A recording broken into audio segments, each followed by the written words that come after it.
आप सभी साथियों को जय हिंद।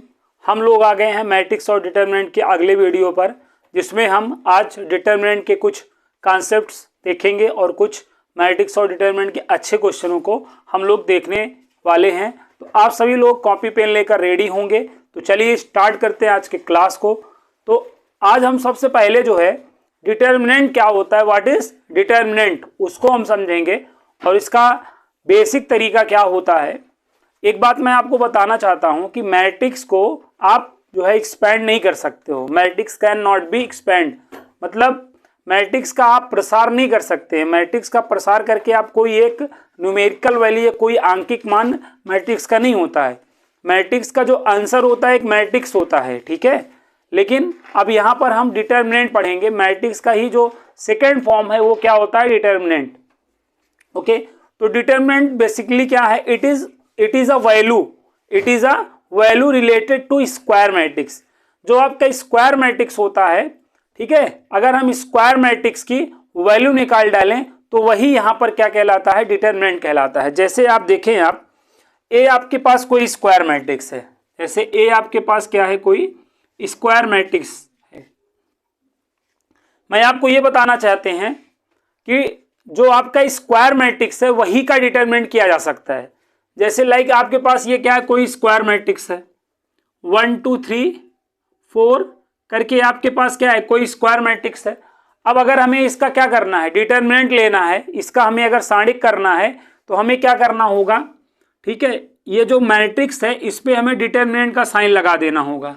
और डिटर्मिनेंट का साइन क्या है, ठीक है, टू वर्टिकल पैरेलल लाइन, या आप मॉड जानते हो ना, इस तरीके से ना। स्क्वायर मैट्रिक्स के साइन पर आप क्या लगा दो, मॉड लगा दो, आप समझो आप।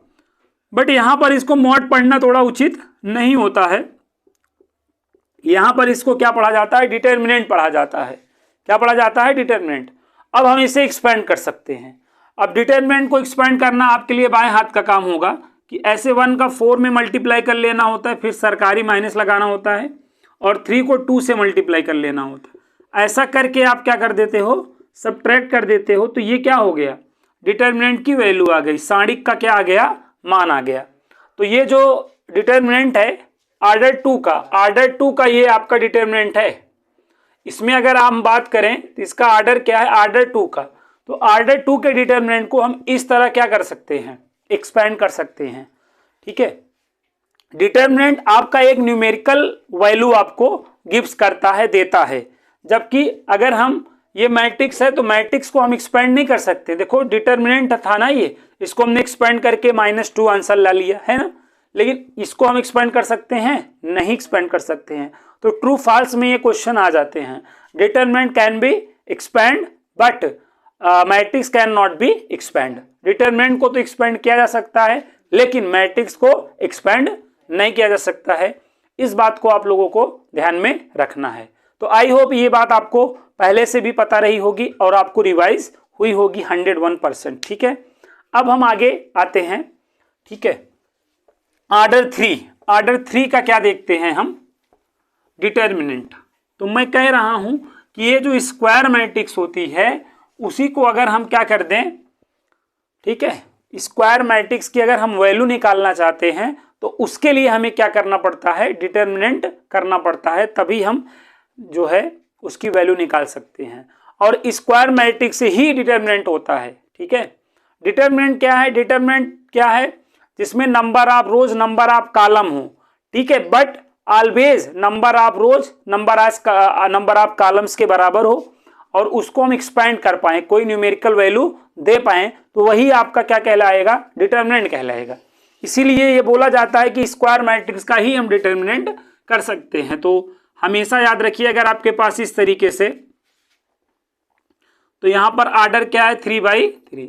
ऑर्डर 3/3 का अगर आपके पास क्या हो, कोई स्क्वायर मैट्रिक्स हो, जैसे आप ये समझिए ये आपके पास क्या है, कोई स्क्वायर मैट्रिक्स है ना। तो यहां पर ध्यान दीजिए, ये आपके पास क्या है, कोई स्क्वायर मैट्रिक्स है। अब इसका हमें डिटर्मिनेंट लेना हुआ। डिटर्मिनेंट लेने का मतलब है दोनों तरफ 2 वर्टिकल पैरेलल लाइन अप्लाई करना, या आप ये कह लीजिए मॉड अप्लाई कर देना।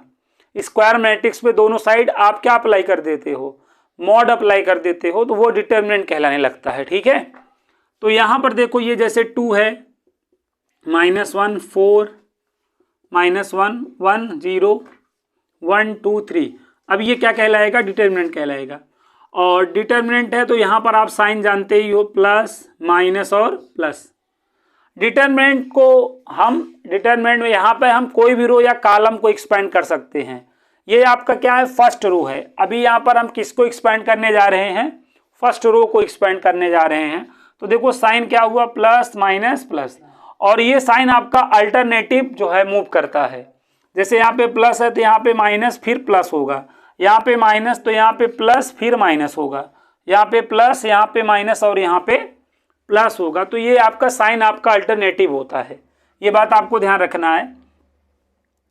सपोज इसको एक्सपैंड करना हुआ तो सबसे पहले हम यहाँ पे 2 को राइट कर लेंगे, ऐसा बॉक्स लगा देंगे। ये माइनस और ये माइनस यहाँ पे +1 करेंगे, ऐसा बॉक्स लगा देंगे। +4 करेंगे, ऐसा बॉक्स लगा देंगे। अब देखो जैसे हमने क्या किया है, हम फर्स्ट रो को क्या कर रहे हैं? फर्स्ट रो का हम विस्तार करने जा रहे हैं। तो जैसे फर्स्ट रो को तो आप भूल ही जाओ, लेकिन अब जैसे 2 है ना, तो 2 के सीध में जो कॉलम पड़े उसको भी भूल जाओ। जब हम 2 के सीध में कॉलम को भी, रो को तो पहले ही भूल गए थे, अब हम कॉलम को भी भूल गए हैं। तो अब ये देखो 2/2 ऑर्डर का डिटरमिनेंट हो गया। अब 1 का 3 में कर दो, गवर्नमेंट माइनस लगाओ, 2 का 0 में कर दो। ठीक है, हो गया। अब देखो ये माइनस +1, अब इस +1 के सीध में इसको आपको ऐसे क्या कर लेना? बंद कर लेना है। -1 का 3 में करना है, सरकारी माइनस लगाना है, 0 आ जाएगा। समझ गए? अब 4 पे अपना हाथ ऐसे रख लो, क्या हो जाएगा? -2 हो जाएगा, और ये आपका -1 हो जाएगा। तो यहां पे कुल मिला के देखो, ये 2 का 3 में 6 आ जाएगा, और ये आपका -3 आ जाएगा, और ये आपका देखो -3, और ये आपका -12। ओके, तो ये आपका यहाँ पे कितना आ जाएगा? -15 -9 आ जाएगा। तो आंसर आप लोगों का -9 आ गया। डिटरमिनेंट ऑफ ए की वैल्यू क्या आ गई है? -9 आ गई है। ठीक है, तो यहाँ तक बात समझ में आप लोगों को आया होगा कि आपको एक्सपैंड किस तरीके से करना है। ठीक है, तो 3/3 ऑर्डर के कोई भी डिटरमिनेंट को हम इस तरीके से एक्सपैंड कर सकते हैं ना। आप जानना चाहते हैं क्या? तो इसको रोका जाए। तो अब देखो हम ऑर्डर 2 और ऑर्डर 3 को एक्सपैंड करना सीख लिए हैं। अब यहाँ पर आपको कुछ बेसिक बातें आपको समझनी है। जैसे एक बेसिक बात ये समझनी है, जैसे ये मैट्रिक्स है आपका क्या? 1 2 3 चवन्नीगिरी का ये कोई मैट्रिक्स है। अब हमने क्या कहा? मैट्रिक्स ए है, अब इसमें मैंने कहा 3 का मल्टीप्लाई कर दो। मैट्रिक्स ए में मैंने क्या बोला? 3 का मल्टीप्लाई कर दो। तो अब इस 3 का मल्टीप्लाई मैट्रिक्स के एवरी एलिमेंट में हो जाएगा। एवरी एलिमेंट में हो जाएगा कि नहीं बताओ? तो ये इंपॉर्टेंट बात है। जैसे यहाँ पे मैंने क्या कहा, एक मैट्रिक्स है आपका A1 A2 A3 A4 करके है। अब मैंने कालिया का मल्टीप्लाई कर दिया आलिया में, मैट्रिक्स में। अगर मैंने कालिया का आलिया में मल्टीप्लाई कर दिया है तो ये कालिया आलिया के हर एलिमेंट में क्या करेगा? मल्टीप्लाई करेगा। ये इंपॉर्टेंट बात है, ध्यान रखना है कि नहीं बताओ? यहाँ पे कालिया क्या है? कोई नॉन जीरो रियल नंबर है। तो अगर हम किसी मैट्रिक्स में कोई नॉन जीरो रियल नंबर का क्या करते हैं? मल्टीप्लाई, तो वो मैट्रिक्स के एवरी एलिमेंट में अर्थात ऑल एलिमेंट में क्या करेगा? मल्टीप्लाई करेगा। ये इंपॉर्टेंट बात है। बट ऐसा डिटरमिनेंट में नहीं होगा। डिटरमिनेंट में क्या होगा? यहाँ पर समझो, डिटरमिनेंट में क्या होगा? यहाँ पर अगर हम डिटरमिनेंट में ऐसा मल्टीप्लाई करेंगे तो इंडिविजुअली किसी रो या कॉलम में होगा। जैसे आप ये देखो, ये आपका क्या है? एक डिटरमिनेंट है 1 2 3 और 4 करके। ठीक है, अब यहां पर हमने क्या किया? अभी अगर इसको एक्सपेंड करूं तो क्या आ जाएगा? या रहने दो, अभी इसको देखो, यहां पर ये कोई आपका डिटरमिनेंट 1 2 3 4 था। अब मैंने कहा इसमें 2 का मल्टीप्लाई कर दो या 3 का मल्टीप्लाई कर दो इस डिटरमिनेंट में, तो ये जो 3 है ना पर्टिकुलर कोई एक रो या कॉलम में करेगा। अब ये कोई एक रो या एक कॉलम में करेगा, जैसे ये आपका फर्स्ट रो है, ये आपका सेकेंड रो है, ये आपका फर्स्ट कॉलम है और ये आपका क्या है सेकेंड कॉलम है, कोई एक ही रो में मल्टीप्लाई करेगा। अब इसका मल्टीप्लाई चाहे फर्स्ट रो में करा लो, आपके पास 4 ऑप्शन है, इस 3 का मल्टीप्लाई आप चाहे फर्स्ट रो में करा लो, चाहे फर्स्ट कॉलम में करा लो, चाहे सेकेंड रो में करा लो और चाहे सेकेंड कॉलम में करा लो, किसी एक में ही कराओगे। जैसे यहाँ पे 3 है तो हमने मान लो फर्स्ट रो में करा दिया, तो एक ये हो सकता है 3 एकम 3 3 दूनी 6, बाकी एज इट इज। दूसरा क्या हो सकता है हम सेकेंड रो में कर दिए हूँ, सेकेंड रो में तो 3 त्रिक 9 और ये 3 चौक 12। तीसरा क्या हो सकता है, यह हो सकता है हम फर्स्ट कॉलम में कर दें, फर्स्ट कॉलम में ये आपका कॉलम होता है फर्स्ट कॉलम, 3 एकम 3 3 त्रिक का क्या हो गया 9, ये 2 और 4। या एक और क्या हो सकता है भाई, एक ये हो सकता है कि हम सेकेंड कॉलम में इस सेकेंड कॉलम में कर दें, एक और 3 को एज इट इज कर लें यहाँ पे सेकेंड कॉलम में कर दें, तो 3 दूनी क्या हो गया 6, 3 चौक क्या हो गया 12, इस तरीके से। तो ये आपके मैट्रिक्स और डिटरमिनेंट में फ़र्क होता है। जैसे मैट्रिक्स में अगर हम कोई नॉन जीरो रियल नंबर का मल्टीप्लाई कर रहे हैं तो मैट्रिक्स के एवरी एलिमेंट में करेगा, जबकि अगर हम डिटरमिनेंट में कोई एक नॉन जीरो रियल नंबर का मल्टीप्लाई कर रहे हैं तो वो पर्टिकुलर कोई एक रो या एक कॉलम में ही करेगा। तो जैसे हमने यहाँ पे डिटरमिनेंट ए में 3 का मल्टीप्लाई किया तो कोई एक रो में ही कर सकता था, तो जहाँ मान लो ये हमने यहाँ पर फर्स्ट रो में कराया, यहाँ सेकेंड रो में कराया, यहाँ फर्स्ट कॉलम में कराया और यहाँ पर सेकेंड कॉलम में कराया, तो इन सब की वैल्यू सेम ही रहेगी, ठीक है, एग्जैक्ट ही रहेगी, तो कोई एक में करा सकते हैं, ये आपको ध्यान में रखना है। तो ये डिटरमिनेंट और मैट्रिक्स में क्या होता है डिफरेंस होता है, ठीक है। तो ये बात आप लोगों को माइंड में रखना है, यहाँ पे ऐसा कोई बैलई बुद्धि नहीं लगानी है आपको। हाँ, ये सब बातें अगर आपके माइंड में रहेंगी तो अच्छी बातें रहेंगी। अब यहाँ पे आगे हम देखेंगे, थोड़ा सा समझेंगे क्या कि जैसे यहाँ पर मान लो आपका 3x3 आर्डर में कोई मैट्रिक्स है, सॉरी कोई डिटरमिनेंट है, जैसे A1 B1 C1 A2 B2 C2 A3 B3 और C3। हमने क्या किया भाई, यहाँ पर K1 K2 और K3 का मल्टीप्लाई किया है। इस डिटरमिनेंट में हमने क्या मल्टीप्लाई किया है, K1 K2 K3 का। तो K1 का मल्टीप्लाई हम किसी एक रो या कॉलम में करे रहे होंगे और K2 का हम मल्टीप्लाई किसी एक या रो या कॉलम में करे रहे होंगे, ये बात हुई होगी। अर्थात आप ऐसे सोच लो कि हमने फर्स्ट रो में K1 का मल्टीप्लाई कर दिया है, फर्स्ट रो में किसका मल्टीप्लाई कर दिया है K1 का, और सेकेंड रो में किसका मल्टीप्लाई कर दिया है K2 का। इस तरीके से आप सोच पा सकते हो, कॉलम वाइज भी सोच सकते हो, कॉलम वाइज सोचो चाहे रो वाइज सोचो, ये सब छोटी बातें हैं आप लोगों के माइंड में होनी चाहिए, क्योंकि इनसे बड़ी बड़ी बातें जो हैं आगे चल के सॉल्व होंगी।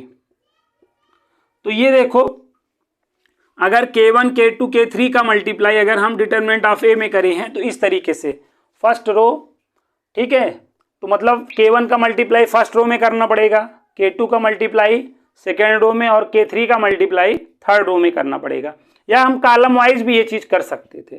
तो इंडिविजुअली कोई रो या कॉलम में ही होगा। जैसे अभी हमने क्या लिया था, केवल 3 लिया था तो एक नंबर लिया था ना, तो वो इंडिविजुअली कोई एक रो या कोई एक कॉलम में करेगा। अब जैसे 3 नंबर लिया है तो वो हो सकता है मतलब फर्स्ट रो सेकेंड रो और थर्ड कॉलम में करा हो, या फर्स्ट कॉलम सेकेंड कॉलम या थर्ड कॉलम में किया हो। इस तरीके से हमें सोचना है। हम इसका K1 का मल्टीप्लाई किसी में भी करा सकते थे, कोई भी रो या कोई भी कॉलम में करा सकते थे, बट इन जनरल इस तरीके से हमें सोचना होता है, ठीक है। तो ये बात आप लोगों को क्या रखनी है, ध्यान में रखनी है। तो ये सब चीजें यहाँ पर हो सकती हैं, कोई दिक्कत की बात नहीं है। बस यही है, डिटरमिनेंट की वैल्यू जो पहले रही होगी K1 K2 K3 का मल्टीप्लाई होने पर उतना टाइम बढ़ गई होगी, उतना टाइम क्या हो गई होगी, बढ़ गई होगी। मान लो पहले डिटरमिनेंट की वैल्यू 2 थी तो अब आपने 3 का मल्टीप्लाई कर दिया तो अब आपके डिटरमिनेंट की वैल्यू 6 आ जाएगी, 3 टाइम आपकी बढ़ जाएगी। समझ गए ना, उतनी टाइम क्या हो जाती है, बढ़ जाती है डिटरमिनेंट की वैल्यू। जैसे आप दो मैट्रिक्स को आप कब ऐड कर सकते हो, जब उनके सेम आर्डर हों, जैसे 2/2 2/2 दो मैट्रिक्स को आप ऐड कर सकते हो अगर वो सेम आर्डर के हों, तभी तो उनको ऐड या सब्ट्रैक्ट कर सकते हो। बट डिटरमिनेंट में ऐसा मैटर नहीं करता। जैसे एक आप जो है एक में आपका डिटरमिनेंट 2 आर्डर में है और एक जो है आपका डिटरमिनेंट 3 आर्डर में है ना। जैसे आप ऐसे समझिए, एक आपका क्या है, जैसे ये है, लाइक देखो सेकेंड आर्डर का डिटरमिनेंट हुआ और ये आपका मान लो थर्ड आर्डर का डिटरमिनेंट है। इनको अगर आपको ऐड सब्ट्रैक्ट मल्टीप्लाई डिवाइड करना है तो कर सकते हो, क्योंकि यहाँ से वैल्यू मिलेगी ना। यहाँ से कोई वैल्यू 4 दूनी 8 3 1 3 5 मिल गया और यहाँ पे भी कोई वैल्यू मान लो सपोज दैट 7 मिला, तो यहाँ पे वैल्यू जो है प्लस माइनस हो रही है ना, यहाँ पे वैल्यू प्लस माइनस हो रही है, इनटू डिवाइड होंगी। तो दो डिटरमिनेंट को हम प्लस कर सकते हैं, माइनस कर सकते हैं, इनटू कर सकते हैं, डिवाइड। तो ये बात यहाँ पर संभव है, जबकि मैट्रिक्स को ऐड करते समय हमें कुछ चीजों को ध्यान रखना पड़ता था। ठीक है, मैट्रिक्स को सेम आर्डर है तभी प्लस माइनस कर सकते हो या इक्वल कर सकते हो। ठीक है, और मैट्रिक्स की अलग ही कहानी थी, डिवाइड तो हो ही नहीं सकता है, लेकिन यहां पर सब कुछ हो सकता है। दो मैट्रिक्स को प्लस माइनस कर सकते हो भले ये अलग अलग आर्डर के हों, मल्टीप्लाई भी कर सकते हो ये भले ही अलग अलग आर्डर के हों, इनका डिवाइड भी कर सकते हो ये भले ही अलग अलग आर्डर के हों। तो ये चीजें आप कर सकते हो यहाँ पर। ठीक है, तो इस बात को भी आप लोगों को माइंड में रखना है। और अब यहाँ पर हम कुछ प्रॉपर्टीज पढ़ेंगे, किसकी, डिटरमिनेंट की।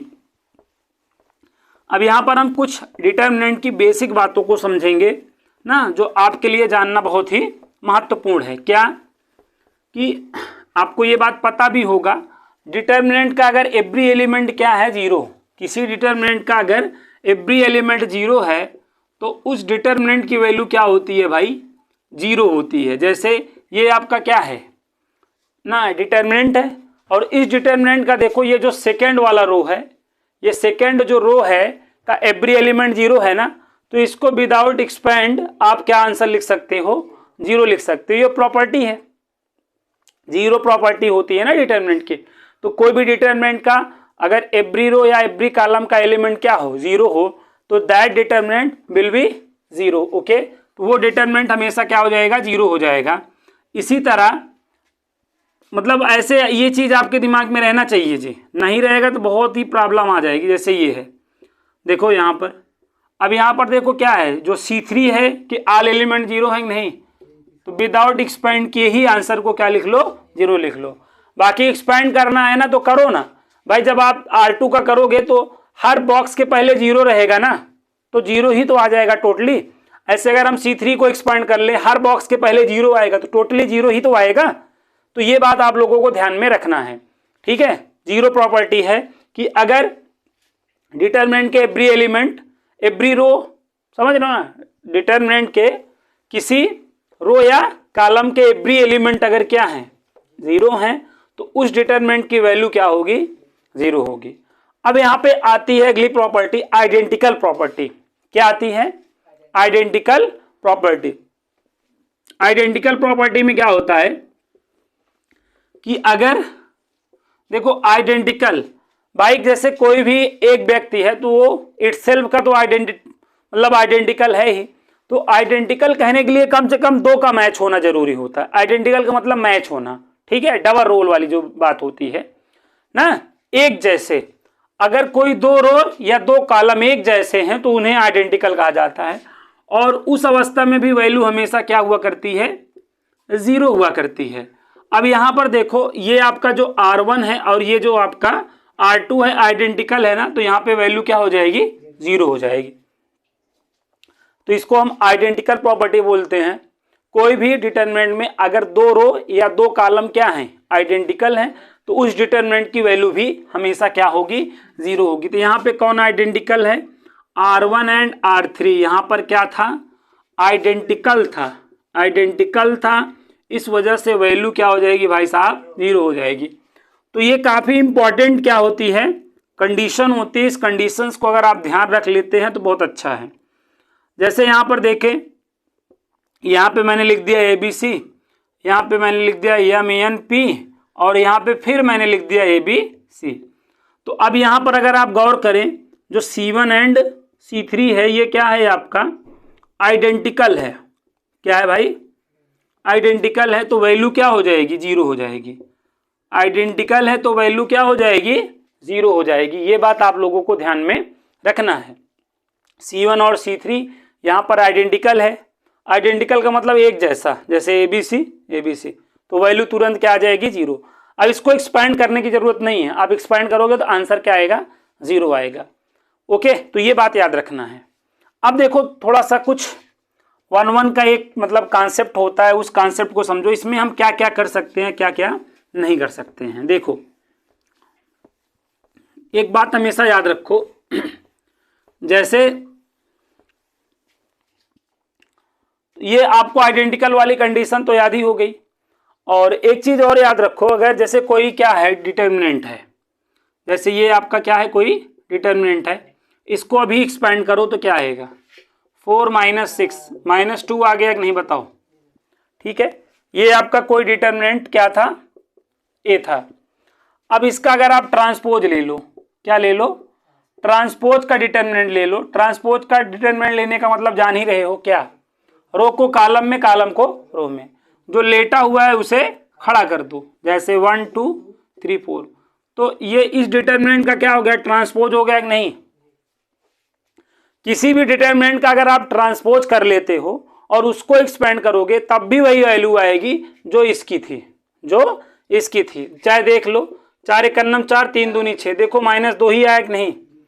तो मैट्रिक्स अपने ट्रांसपोज मैट्रिक्स के डिटर्मिनेंट के बराबर होता है। सही बात है। डिटर्मिनेंट अपने ट्रांसपोज मैट्रिक्स के डिटर्मिनेंट के क्या होता है, बराबर। जैसे कोई डिटर्मिनेंट है, अगर उसका हम ट्रांसपोज कर ले रहे हैं ना, किसी डिटर्मिनेंट का अगर हम ट्रांसपोज कर ले रहे हैं, उसके बाद उसकी वैल्यू निकालेंगे, दोनों की वैल्यू क्या आएगी, same. Determinant of A equal to transpose, उस ये ट्रांसपोज हुआ ना, इसका ए का ट्रांसपोज का डिटर्मिनेंट हुआ, तो उसकी भी वैल्यू क्या आएगी, सेम आएगी।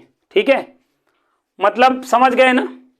ट्रांसपोज लेने का मतलब होता है रो को भाई कॉलम में, रो को क्या कर देते हैं, कॉलम में, और कॉलम को रो में कर रहे हैं। सारे आपके जो रो हैं कॉलम बन गए हैं और सारे कॉलम आपके क्या बन गए हैं, रो। तो इस अवस्था में भी डिटर्मिनेंट की वैल्यू क्या होती है, न्यूमेरिकल वैल्यू सेम होती है। न्यूमेरिकल वैल्यू देख लो, दोनों में न्यूमेरिकल वैल्यू विथ साइन दोनों सेम होता है। बट यही काम अगर हम ऐसे किए होते, ठीक है, यही काम हम अगर ऐसे किए होते, यही काम अगर हम ऐसे किए होते, कैसे, यही काम अगर हम ये किए होते, जैसे ये है देखो 1 2 3 1 - 1 0 0 1 और यहाँ पे 2 है, ये आपका कोई डिटर्मिनेंट है, बताओ, है ना। अब यहाँ पर हम क्या करें, देखो ये आपका क्या है, फर्स्ट रो है और ये क्या है आपका सेकेंड रो है।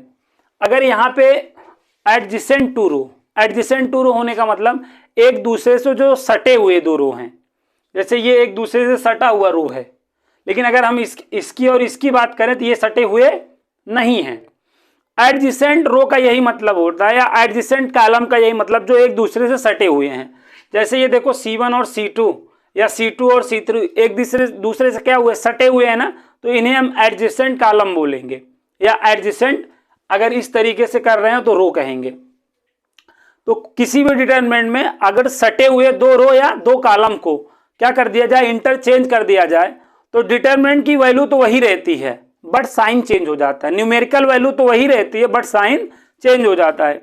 जैसे अभी हम इसको अगर एक्सपैंड कर लें, इसको एक्सपैंड कर लें अगर हम, तो ऐसे करेंगे प्लस माइनस प्लस करके, इसको एक्सपैंड करेंगे 1 और 1, तो 1 1 अगर ले रहे हैं तो 1 के सीध में कॉलम को कर लेंगे, -2 - 0 आ जाएगा, -2 यहाँ पे लिखेंगे, फिर अपना हाथ उठा के यहाँ रख लेंगे, 2 - 0 हो जाएगा। +3 यहाँ लिखेंगे, अपना हाथ उठा के यहाँ रख लेंगे। देखो 1 और सरकारी माइनस, लेकिन प्राइवेट भी +0 ही। कुल मिला के देखो आंसर हमारा -2 -4 +3, तो ये आपका कुल मिला के -3 आया कि नहीं। अब यहाँ पे हम R1 और R2 को इंटरचेंज कर दे रहे हैं, R1 और R2 को इंटरचेंज कर दे रहे हैं, मतलब 1 -1 और 0, और यहाँ पर 1 2 3 कर ले रहे हैं, 0 1 2 कर ले रहे हैं। अब इसकी जो वैल्यू आएगी ना -3 है +3 आएगी, चाहे आप देख लो यहाँ पर।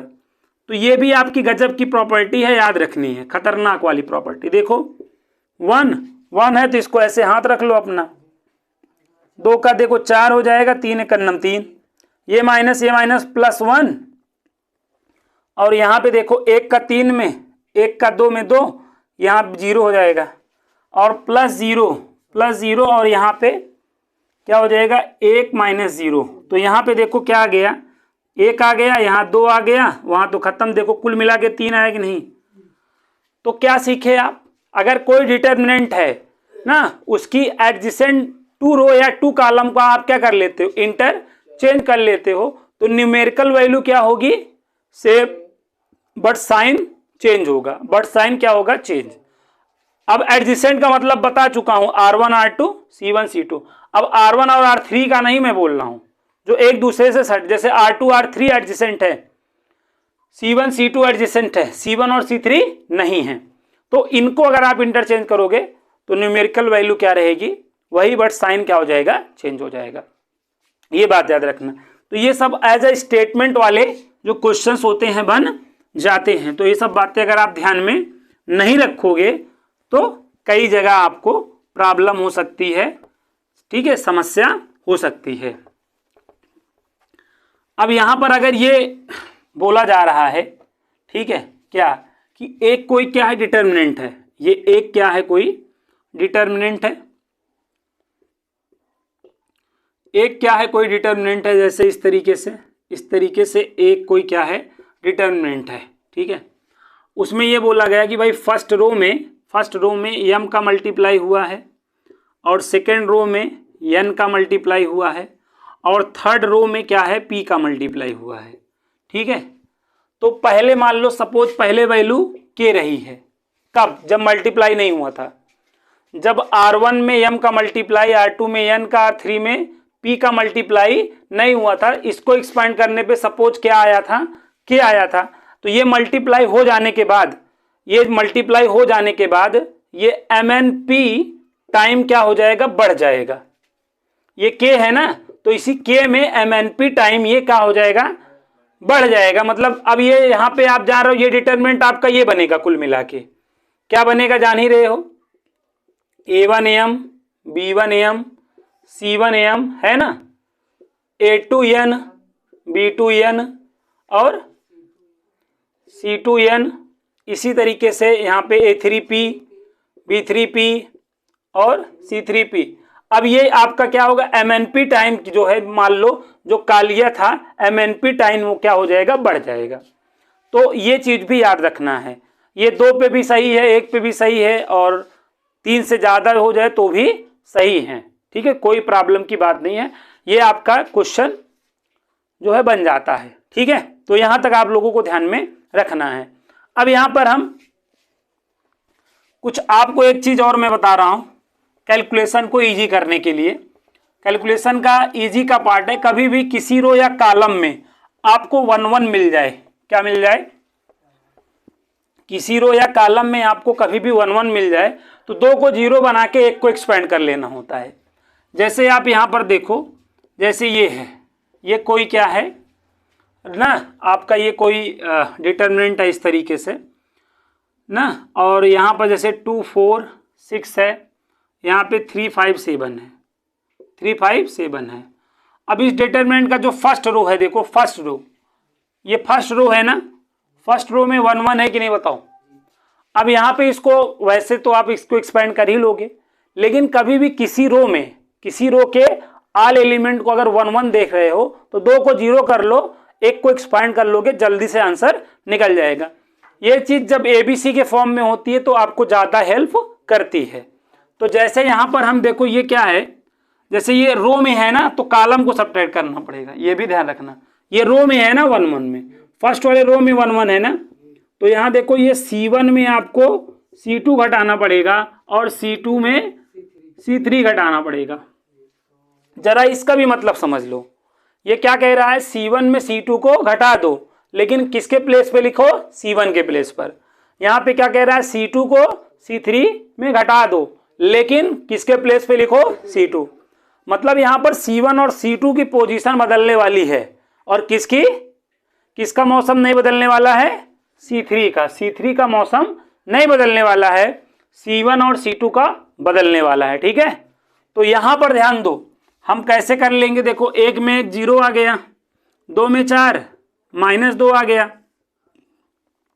3 में -5 -2 आ गया। ऐसे देखो 1 में 1 0 हो गया, 4 में 6 -2 आ गया, 5 में -7 क्या -2 आ गया, 1 6 7। अब हमें इसको एक्सपैंड भी करना नहीं है, क्योंकि देखो ये C1 और C2 आइडेंटिकल है, तो इसकी वैल्यू क्या हो जाएगी, 0। और अगर हमें करना भी होता तो हम R1 का करते, जब यही का करते तो भाई इसको तो भूले ही थे, इसको भी भूल जाते, देखो तो आपका कुल मिला के 0 तो भी तो आ जाता भाई, इसको भूल जाते तो ये देखो आपका +4 सरकारी माइनस, लेकिन ये भी आपका माइनस हो जाता, तो कुल मिला के 0 ही तो आता। तो ये इंपॉर्टेंट है, कभी भी अगर आपको फर्स्ट रो में 1 1 मिल रहा है तो कॉलम को इस तरीके से करोगे, और अगर कॉलम में मिला है तो आप जो है किसको करोगे, फर्स्ट रो को करोगे। तो ये आपका काफी इंपॉर्टेंट है, ये सब चीजें आपको माइंड में रखनी है। ओके, अब आते हैं कुछ अच्छे क्वेश्चंस पर, इस पे हम कुछ अच्छे क्वेश्चंस पे आ जाते हैं।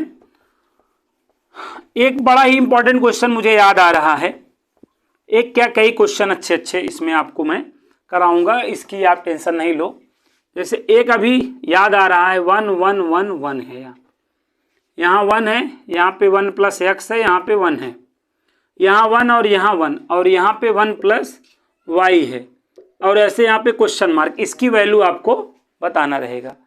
तो भाई यहाँ पे x लेना होता है और यहाँ पे y, तो इसी x y का मल्टीप्लाई कर दो, आंसर हो जाता है। ये x y क्या हो गया, आंसर। लेकिन आप इसको एक्सपैंड कर लो तो भी यही आएगा। अब एक्सपैंड करना है तो देखो यहाँ पे रो में भी 1 1 है और कॉलम में भी, तो यहाँ पर अगर आप ये कर लो, C1 में C2 को घटा दो और C2 में क्या घटा दो, C3 को, तब भी आपका काम हो सकता है। 1 में 1 घटा दोगे 0 आ जाएगा, यहाँ घटाओगे -x आएगा, यहाँ पे करोगे 0, ऐसे यहाँ पे घटा दोगे 0 हो जाएगा, यहाँ पे घटा दोगे x हो जाएगा, और यहाँ पे घटा दोगे -y हो जाएगा। बाकी ये देखो 1 1 और ये 1 + y, तो यहाँ पे देखो इसके 2 एलिमेंट 0 हैं, तो इसको आप आराम से एक्सपेंड कर सकते हो, तो इसको भूल जाओ, बाकी यहाँ पे गुणा कर दो, तो कुल मिला के देखो तब भी x y ही आया कि नहीं। तो ये काफ़ी इंपॉर्टेंट, ये आपका एक स्टैंडर्ड क्वेश्चन है। अगर आप इस क्वेश्चन को ध्यान में रखते हैं तो इससे मिलते जुलते कई प्रश्नों का जवाब आप बहुत ही शानदार तरीके से, बहुत ही लाजवाब तरीके से दे सकते हैं। वो आपको क्वेश्चन मैं बता रहा हूँ कैसे होंगे इसमें अदर क्वेश्चंस कैसे बनेंगे। यहाँ y को मिटा दो, यहाँ y को मिटा दो, यहाँ y को मिटा दो, और करो क्या, मैं बता रहा हूँ, 1 मिनट थोड़ा सा मुझे इरेज करने दो, बता रहा हूँ। करना क्या है, यहाँ पर x y z दे देगा, और यहाँ पर भी x y z दे देगा। अब कहेगा अब आंसर x² y², भाई इसी का इसी में मल्टीप्लाई कर दो बस। ऐसे क्वेश्चन यहाँ पे चेंज होते रहते हैं और इस तरीके से आंसर आपको देना है। ठीक है, तो ये बात आप लोगों को याद रखना है। कभी कभार यहाँ पे x y z, यहाँ x² y² z², तब यहाँ पे आंसर x³ y³ z³ हो जाएगा। तो ऐसे क्वेश्चंस बनते हैं, तो आपको टेंशन की बात नहीं है, इस तरीके से आपको करना होगा। ठीक है, अब आते हैं अगले क्वेश्चन पर। अगला क्वेश्चन क्या है, देखिएगा, बड़ा ही बेहतरीन क्वेश्चन है। देखो ऐसे क्वेश्चंस आपको मिल जाएंगे। यहाँ पे 1 1 1 है, यहाँ पे लिख दिया ABC लिख दिया, और यहाँ पर लिख दिया है B + C, यहाँ पे लिख दिया है C + A, यहाँ पे A + B लिख दिया है, और यहाँ पे बोल दिया क्वेश्चन मार्क ना, बोल दिया क्वेश्चन मार्क, इसकी वैल्यू बताओ।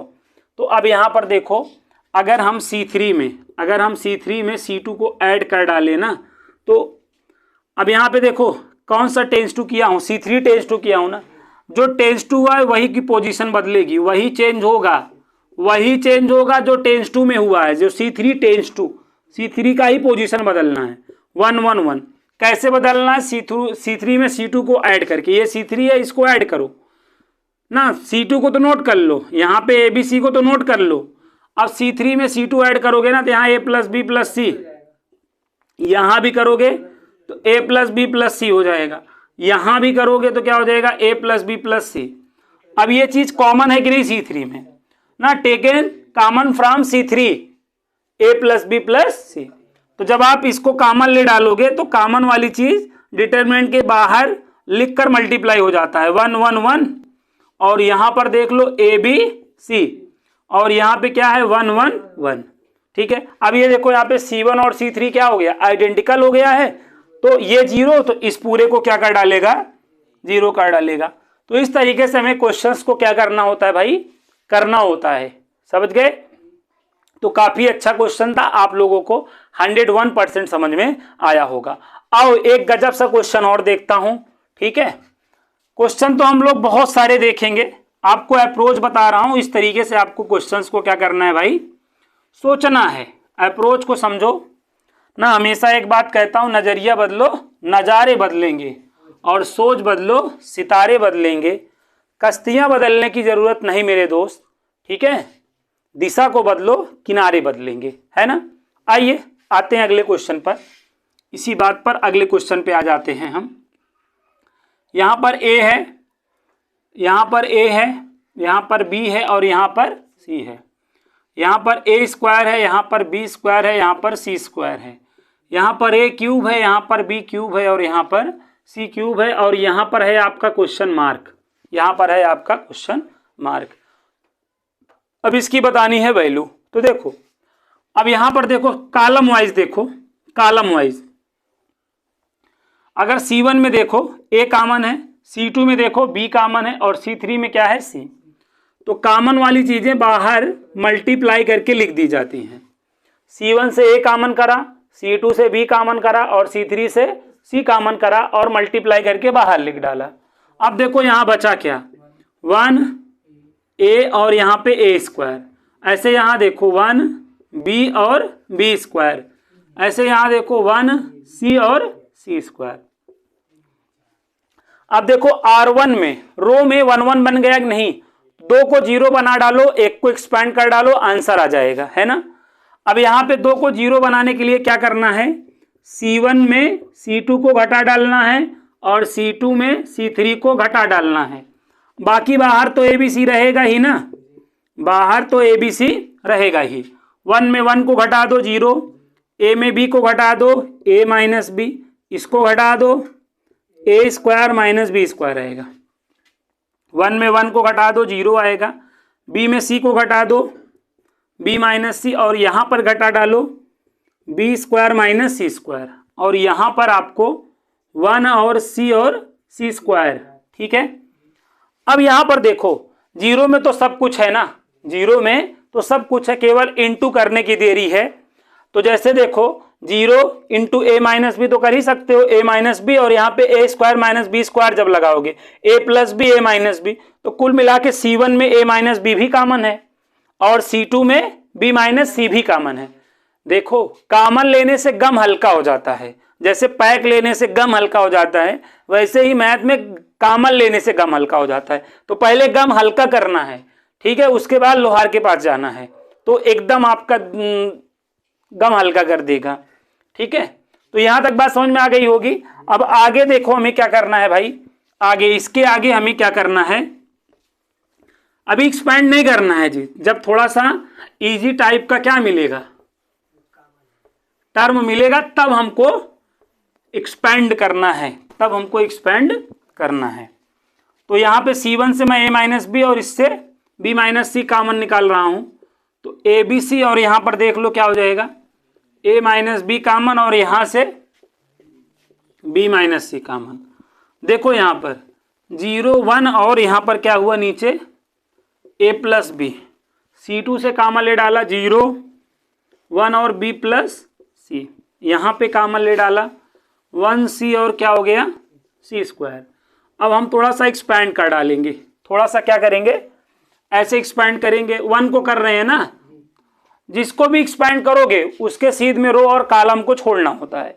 R1 का कर रहे थे तो R1 को पूरा पूरा छोड़ दिया, लेकिन यहां पर 1 है ना भाई, ये तो जीरो बॉक्स के बाहर ले आएंगे, जीरो तो कोई मतलब ही नहीं था। तो अब यहां पे एक्सपैंड कर डालो भाई, कर डालो, देखो इनको एक्सपैंड कर डालो तो ये क्या होगा बताओ, ऐसे करेंगे हम b प्लस सी सरकारी माइनस, फिर ऐसे करेंगे माइनस ए माइनस बी, तो माइनस सॉरी यहाँ पर क्या होगा, माइनस बी से प्लस बी भी कट जाएगा। तो यहाँ पर आपका ए बी सी और ब्रैकेट में a माइनस बी माइनस सी, और ये आपका क्या हो गया, c माइनस ए। तो ये आप लोगों का क्या हो गया भाई लोग, आंसर हो गया प्यारा सा, ये आप लोगों का क्या हो गया, आंसर हो गया। तो इस तरीके से हम आंसर्स को दे सकते हैं। ओके, तो यहाँ तक की बातें आप लोगों को समझ में आ गई होगी, कोई प्रॉब्लम नहीं है। चलिए नोट करिए, फिर बढ़ते हैं आगे। तो ये सब चीजें आपको आनी चाहिए, ठीक है। बाकी यहाँ पे देखो हमें माइनर्स और कोफैक्टर्स भी निकालना आना चाहिए, माइनर्स और हमें कोफैक्टर्स भी निकालने आना चाहिए। देखिए माइनर्स और कोफैक्टर्स भी हमको यहाँ पर निकालने आने चाहिए। तो आइए आपको बताते हैं किसी भी मैट्रिक्स का हम माइनर्स कैसे निकालते हैं। जैसे ये आपका क्या है, मैट्रिक्स है 1 2 3 4, ये क्या है आपका मैट्रिक्स है, और हमें यहाँ पे माइनर्स निकालना है। क्या निकालना है, माइनर्स। तो माइनर्स क्या होता है, मैट्रिक्स में जितने एलिमेंट होते हैं हर एलिमेंट का हमें माइनर्स निकालना होता है, ठीक है। हर एलिमेंट का हमें क्या निकालना होता है, माइनर्स निकालना होता है, ठीक है। माइनर्स निकालने के लिए या कोफैक्टर्स निकालने के लिए सबसे पहले हमको ये चेक करना होता है, कहीं जैसे अगर हमें 1 का माइनर निकालना हुआ, ठीक है, इस 1 का अगर हमें क्या निकालना हुआ, माइनर निकालना हुआ, तो ये 1 का मतलब देखो, अगर भाई 2x2 ऑर्डर का क्या है, स्क्वायर मैट्रिक्स है, तो इसके 4 एलिमेंट होते हैं ना, A11 A12 A21 और A22, ये बताया हूं। जैसे मैंने अगर क्या लिखा A11, तो A11 का मतलब मैं किसकी बात कर रहा हूं, 1 की बात कर रहा हूं, ठीक है। तो 1 मतलब 1, तो यहां पर मैं देखो माइनर्स चाहता हूं, क्या चाहता हूं, माइनर्स चाहता हूं। तो मैं देखो माइनर्स कैसे निकालूंगा, तो यहाँ पे माइनर्स निकालने का क्या तरीका है कि जैसे माइनर ऑफ 1 लिखूंगा, क्या लिखूंगा, माइनर ऑफ 1। इसको हम दो तरीके से लिख सकते हैं, माइनर ऑफ 1 एक ऐसे लिख दिए, और दूसरा हम क्या करेंगे, ये 1 क्या है, माइनर का मतलब ये हो गया, और ये आपका फर्स्ट रो फर्स्ट कॉलम में है ना, तो यहां पर हम क्या लिखेंगे, फर्स्ट रो फर्स्ट कॉलम। तो देखिए माइनर निकालने का मतलब होता है जिस एलिमेंट का माइनर निकालना हो उसके सीध में रो और कॉलम को आपको भूल जाना होता है, ठीक है। अदर एलिमेंट से जो क्या बनता है आपका डिटर्मिनेंट बनता है, वो क्या होता है, वही उसका माइनर होता है, ठीक है। तो सबसे पहले इसका हमें डिटर्मिनेंट करना पड़ता है, माइनर निकालने के लिए सबसे पहले हमें इसका क्या करना पड़ता है, इसको डिटर्मिनेंट में कन्वर्ट करना होता है। जैसे इसको हम डिटर्मिनेंट में कन्वर्ट कर डाले कि नहीं बताओ। अब हमें M11 चाहिए, तो फर्स्ट रो फर्स्ट कॉलम, तो जब आप फर्स्ट रो फर्स्ट कॉलम को भूल जाओगे तो 4, तो यहाँ पे आंसर क्या आ गया, 4। ऐसे M12 निकाल डालो, first row second column, first row और सेकेंड कॉलम, तो 3 हो गया। M21 का क्या मतलब है, सेकेंड रो फर्स्ट कॉलम, तो क्या आ जाएगा, 2 आ जाएगा। और M22 का क्या मतलब है, ठीक है, सेकेंड रो सेकेंड कॉलम, तो 1। तो ये हमने क्या निकाल डाला, 1 का माइनर है ये, ठीक है, ये 2 का माइनर है, ये 3 का माइनर है, और ये क्या है, 4 का माइनर है। तो इस तरीके से क्या निकाला जाता है भाई, माइनर निकालने के लिए उपसांडिक उपसांडिक आप जानते होंगे, ठीक है। और कोफैक्टर्स का मतलब साखंडज होता है, तो ये बात आप लोगों को मालूम होगा, ठीक है। तो माइनर इस तरीके से निकाला जाता है। माइनर्स हम पहले ऐसे हमारे पास मैट्रिक्स रहेगा, इस तरीके से हम डिटरमिनेंट में जाएंगे, और इसके जितने भी एलिमेंट्स होते हैं हम सबका माइनस निकालते हैं। तो जिनका भी माइनस निकालना उनके सीध में रो और कॉलम भूल जाना है। जैसे इनका निकालना है रो और कॉलम भूल जाओ, इनका निकालना है रो और कॉलम भूल जाओ, इनका निकालना है रो और कॉलम भूल जाओ। तो भूल जाने के बाद जो बचेंगे वही उसका क्या कहलाएगा, माइनस कहलाएगा, उप सारणिक कहलाएगा। क्या कहलाएगा? तो ये सारे इसके क्या है, इस भाई ये जो है ये आपका सारणिक है और ये इसके क्या है, उप सारणिक है। ये सब 4 3 2 1 सब इसके क्या है, उप सारणिक है, मतलब माइनस है। ठीक है, क्या है? अरे यार ऐसा मतलब जैसे एक सेट और सबसेट होता है ना, हर मतलब सबसेट जो है सेट का क्या होता है, पार्ट होता है। तो इस तरीके से ये इसका क्या है, एक पार्ट है कि नहीं, बताओ? तो ये सारे आपके माइनस हो गए यहाँ पर ना। अब यहाँ पर हमें अगर कोफैक्टर्स निकालना होता, क्या निकालना होता, कोफैक्टर्स अगर इन्हीं का निकालना होता, साखंडज निकालना होता, तो बस जहां यम है ना वहां पे मैं C11 लिखता।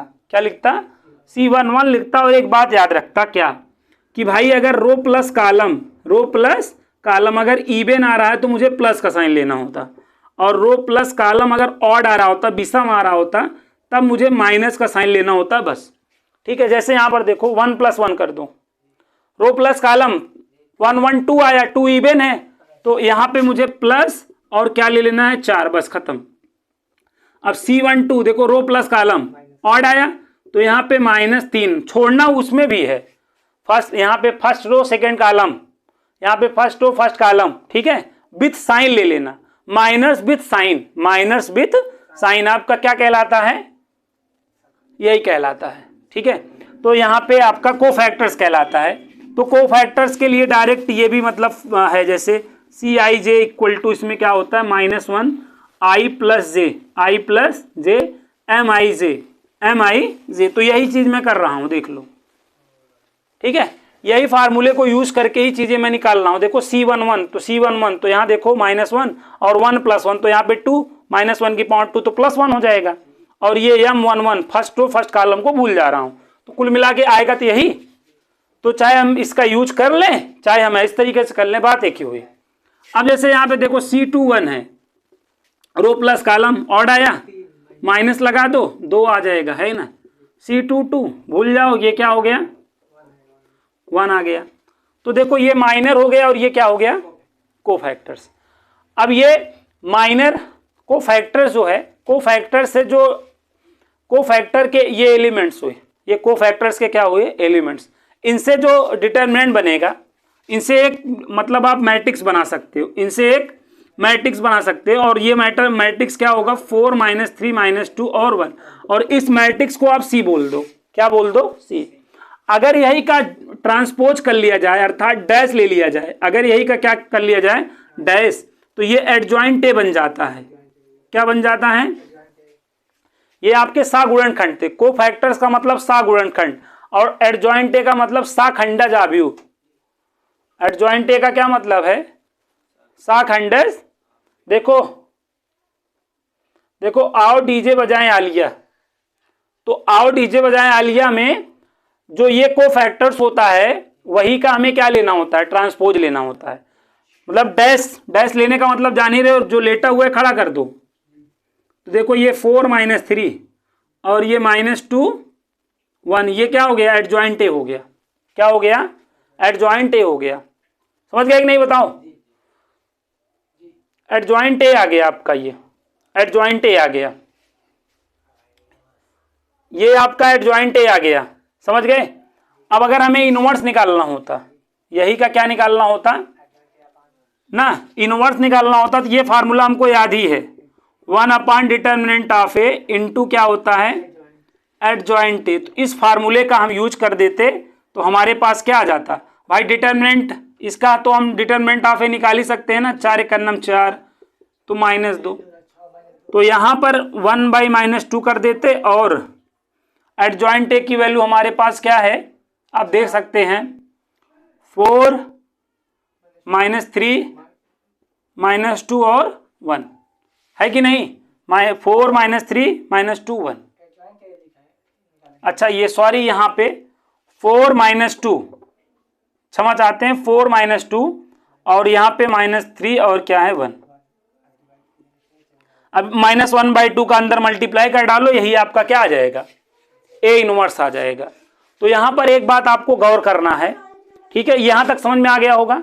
इस तरीके से माइनर और इस तरीके से, माइनर का मतलब उपसांडिक हुआ और ये कोफैक्टर्स का मतलब सा गुणनखंड हुआ और ये आपका सा खंडज अवयव। तो इस तरीके से निकाला जाता है। तो ये चीज भी आप लोगों के माइंड में होना चाहिए। एक बात यहाँ पे मैं आपको गौर कराना चाह रहा हूं कि आप अगर ऑर्डर 2/2 ऑर्डर क्या है आपके पास मैट्रिक्स है, तो उसका जो सा खंडज है आप डायरेक्ट निकाल सकते हो। क्या निकाल सकते हो? 2/2 ऑर्डर में तो आप डायरेक्ट निकाल सकते हो। क्या निकाल सकते हो? डायरेक्ट निकाल सकते हो। देखो जैसे ये ए है, ए से आप क्या निकालना चाहते हो ना, एडजॉइंट ए निकालना चाहते हो। तो ये जो ये लीडिंग डायगोनल है कि नहीं बताओ, इसको इंटरचेंज कर दो, इसको इंटरचेंज कर दो। देखो इंटरचेंज करने का ये मतलब, और ये जो ये वाला है इसका साइन बदल डालो, बस इसका साइन बदल डालो, हो गया। देख लो यही तो आया है। तो 2/2 का अगर क्या है आपके पास स्क्वायर मैट्रिक्स है और उसका क्या निकालना है, एडजॉइंट ए निकालना है, तो आप इस तरीके से निकाल सकते हो। और ये एडजॉइंट ए तभी निकलेगा जब उसका डिटरमिनेंट नॉट जीरो आता रहेगा, नॉट जीरो आता रहेगा। अभी जैसे 4 1 4 3 दूनी 6 ऐसे मन में करके देख लेना ना, तो इस तरीके से निकाल लोगे। अब जीरो आता रहेगा तो केसेस बनने लगेंगे ना, तो यहाँ पे जीरो नहीं आता रहेगा। भाई इनवर्स कब निकाला जा सकता है? जब डिटरमिनेंट कैन नॉट जीरो, तभी तो हम इनवर्स निकालेंगे। अब एडजॉइंट ए आ गया, तो अब इनवर्स निकालना हमारे लिए बाएं हाथ का काम हो गया। भाई 1 डिटरमिनेंट ऑफ ए, तो यहाँ पे -2 एडजॉइंट ए रख देंगे, खत्म, इनवर्स और एडजॉइंट ए आ गया। तो ये आपका तरीका होता है, ध्यान रखना है, ठीक है। तो ये तरीका आप लोगों को ध्यान में रखना है। अगर आप ध्यान रख पाए तो बहुत अच्छी बात। और एक बात और भी आप यहां पे समझें, लेकिन ना जैसे ए है और ए इनवर्स, तो एक तरीका और यहां पे चलता है, ए का इनवर्स से मल्टीप्लाई कर दो, अगर आइडेंटिटी मैट्रिक्स आ जाए तभी जान लो वो वाला ऑप्शन आपका सही है। अगर ऑप्शन से हम जाएंगे तो यहां बता रहा हूं मैं क्या बताना चाह रहा हूं। जैसे देखो ये क्या है, -3 4 -1 और यहां पे लाइक ये है, इसका एडजॉइंट निकालना हुआ, आराम से निकाल सकते हो। बताओ क्या होगा? इसको बदल डालो, इसकी पोजीशन बदलनी है, लीडिंग वाले की पोजीशन बदलनी है और ये इसका चिन्ह बदल डालना है। हो गया ना। अब अगर ए इनवर्स निकालना चाहते हो 1 डिटरमिनेंट ऑफ ए, देखो 3 दूनी 6 -6 + 4 कुल मिला के -2 आया कि नहीं? और ये 2 -4 और 1 डिवाइड नहीं मल्टीप्लाई। तो यहां पर देखो -1 आ गया, 2 आ गया, -1/2 हो गया और ये आपका +3/2 हो गया। ये ए इनवर्स हो गया। अब ये आपके ऑप्शन में होगा कि नहीं बताओ?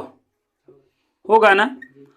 आप क्या करो, क्वेश्चन का ऑप्शन से मतलब ए का ए इनवर्स से मल्टीप्लाई करो और आइडेंटिटी मैट्रिक्स जिस भी ऑप्शन में आ गया जान लो वही वाला आंसर सही होगा।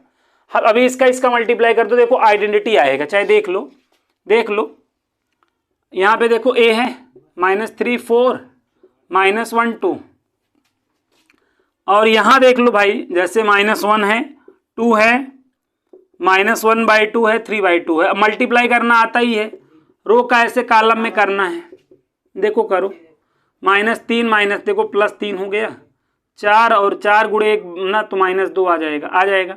अब यहाँ सेकंड वाले में करो, -3 और 2 -6 हो जाएगा, 4 2 करना 2 दूनी 4 6 आ गया ना, 6 आ गया कि नहीं बताओ? अब इसका करो -1 +1 और ये आपका -1, यहाँ पे करो -2, यहाँ पे +3, देख लो क्या आ गया, देख लो वही जो मैंने कहा था आइडेंटिटी मैट्रिक्स आएगा ना। वैसे ये लॉजिक हम ऑर्डर 3 वाले में लगाते हैं, ऑर्डर 3 वाले में तो हम इसी से लगाएंगे, ठीक है। अगर हमें ए दिया, ए इनवर्स निकालना है तो हमारे लिए ज़्यादा बेटर क्या है, ऑप्शन का क्वेश्चन से मल्टीप्लाई कर डाले और जिसमें क्या आ जाए आइडेंटिटी मैट्रिक्स आ जाए वही वाला हमारा इनवर्स होगा। तो इस तरीके से हम वहाँ पे 3/3 ऑर्डर या 4/4 ऑर्डर में हम इसी को चलाते हैं और कोई नहीं। बाकी ट्रिक भी है, लेकिन जब तक ट्रिक लगाओगे तब तक की मल्टीप्लाई करके ना वो देख के समझ में आ जाता है किससे मल्टीप्लाई करूंगा तो बन जाएगा, ठीक है। अब एकदम निर्लय होगे तभी नहीं देख पाओगे, बाकी अगर कुछ पढ़े लिखे हो तो तुरंत देख के जान जाओगे। 1 या 2 ही ऑप्शन ट्राई करना पड़ेगा, काम बन जाएगा। तो बाकी ये तरीका था 2/2 आर्डर के लिए ही होता है, आर्डर 3 के लिए तो हम इसी तरीके को ही अप्लाई करेंगे। तो ये बात आप लोगों को ध्यान में रखनी है, ठीक है। इस बात को आप ध्यान में रखेंगे तो इनवर्स के कोई भी क्वेश्चंस की आप ऐसी की तैसी कर देंगे, और नहीं याद रखेंगे तो अपनी ऐसी की तैसी कर लेंगे। चलिए मैं आपको एक क्वेश्चन करके दिखाता भी हूं ना, तब आपकी बंद नसें थोड़ा सा कार्यरत होंगी, कार्य करना स्टार्ट करेंगी। आइए मैं बताता हूं, टेंशन नहीं लो, टेंशन जाएगा पेंशन लेने में, बताता हूं। अभी इस पे हम बहुत अच्छे अच्छे क्वेश्चनों की प्रैक्टिस करेंगे, तो आप टेंशन मत लीजिए, टेंशन जाएगा पेंशन लेने, ठीक है। एक क्वेश्चन हम जैसे यहाँ पे देख लेते हैं 3/3 आर्डर में, जैसे 1 है, -1 है, +1 है, ठीक है, 0 है, 1 है, यहाँ पे 2 है, 1 है, 0 है। ये आपका क्या है, अब हमको यहाँ पे इनवर्स निकालना है। क्या निकालना है भाई, इनवर्स निकालना है। तो इनवर्स का मतलब जान ही गए, 1 determinant of A into adjoint, बगैर एडजॉइंट ए के ये चीज हम कर नहीं पाएंगे। अब यहाँ पे प्रोसेस है, पूरा प्रोसेस करना पड़ेगा। सबसे पहले इसका डिटर्मिनेंट ले लो, डिटर्मिनेंट मतलब जान ही रहे हो। अभी यहाँ पे लेके दिखाओ मत, इससे आपको वर्ड से वर्ड तो मिल नहीं जाएगा कि आप आस्कर वर्ड में चले जाओगे ना। डायरेक्ट आप जो यहाँ पे प्लस माइनस प्लस करके वैल्यू निकाल डालो। 1 देखो, इसको ऐसे हाथ रखो, 0 -2, ये माइनस माइनस +1 हो जाएगा, और यहाँ पर क्या हो जाएगा 0 -4 हो जाएगा, और यहाँ पर देखो +1, और ये आपका क्या हो जाएगा 0 -2 हो जाएगा। तो कुल मिला के देखो यहाँ पे -2 आ जाएगा, यहाँ पर -4 आ जाएगा, और ये -2, तो ये कितना हो जाएगा -8। डिटर्मिनेंट ऑफ ए की वैल्यू क्या आ गई -8। अब यहाँ पे हम इसका कोफैक्टर निकालेंगे। क्या निकालेंगे, कोफैक्टर। कोफैक्टर का क्या मतलब होता है, सागुणनखंड निकालेंगे। कोफैक्टर निकालेंगे मतलब C11 निकालेंगे, C11। रो प्लस कॉलम करो, इवन आएगा तो प्लस का साइन लेना है, और यहाँ पर देखो फर्स्ट रो फर्स्ट कॉलम को छोड़ना है। देखो ये फर्स्ट रो हुआ कि नहीं बताओ, ये आपका फर्स्ट रो हुआ और ये आपका फर्स्ट कॉलम है, इसे में छोड़ देना है। तो जब फर्स्ट रो फर्स्ट कॉलम को छोड़ दे तो ये देखो ये 1 2 और 1 0 हुआ कि नहीं। अब इसको एक्सपेंड कर लो, 0 और 0 -2, देखो -2 आ गया। अब C12 निकालो, फर्स्ट रो सेकेंड कॉलम। सबसे पहले देखो माइनस, उसके बाद देखो यहाँ पर देखो फर्स्ट रो सेकेंड कॉलम, तो ये आपका सेकेंड कॉलम ये हुआ कि नहीं बताओ। इसको भूल जाओ, देखो 0 2 और 2 0, 0 2 और 2 0, तो ये 0 और ये आपका +4 आ जाएगा ना, +4 आ जाएगा, +4 आ जाएगा। अब C13 का मतलब क्या है, फर्स्ट रो थर्ड कॉलम, ये आपका थर्ड कॉलम, ये आपको भूलना है। तो यहाँ पर क्या आएगा, पहले बात प्लस आएगा और डिटरमिनेंट लगा डालो, क्या आ जाएगा 0 1 2 1 आ जाएगा, कुल मिला के -2 आएगा कि नहीं। इसी तरीके से हम सबका निकाल डालेंगे, तो इससे एक मैट्रिक्स बनाएंगे, उसका डैश लेंगे, तब जाके इनवर्स आएगा।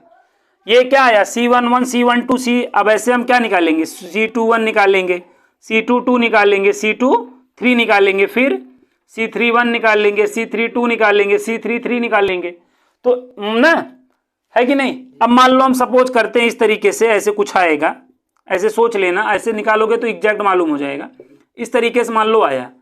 अब इनसे हम एक क्या बना डालेंगे, एक मैट्रिक्स बना डालेंगे, कैसे, -2 4 -2 ऐसे लिख लेंगे, 3 4 -1 लिख लेंगे, 3 4 -1 लिख लेंगे, और यहाँ पे -2 1 और 0 लिख डालेंगे, तो ये आपका C हुआ।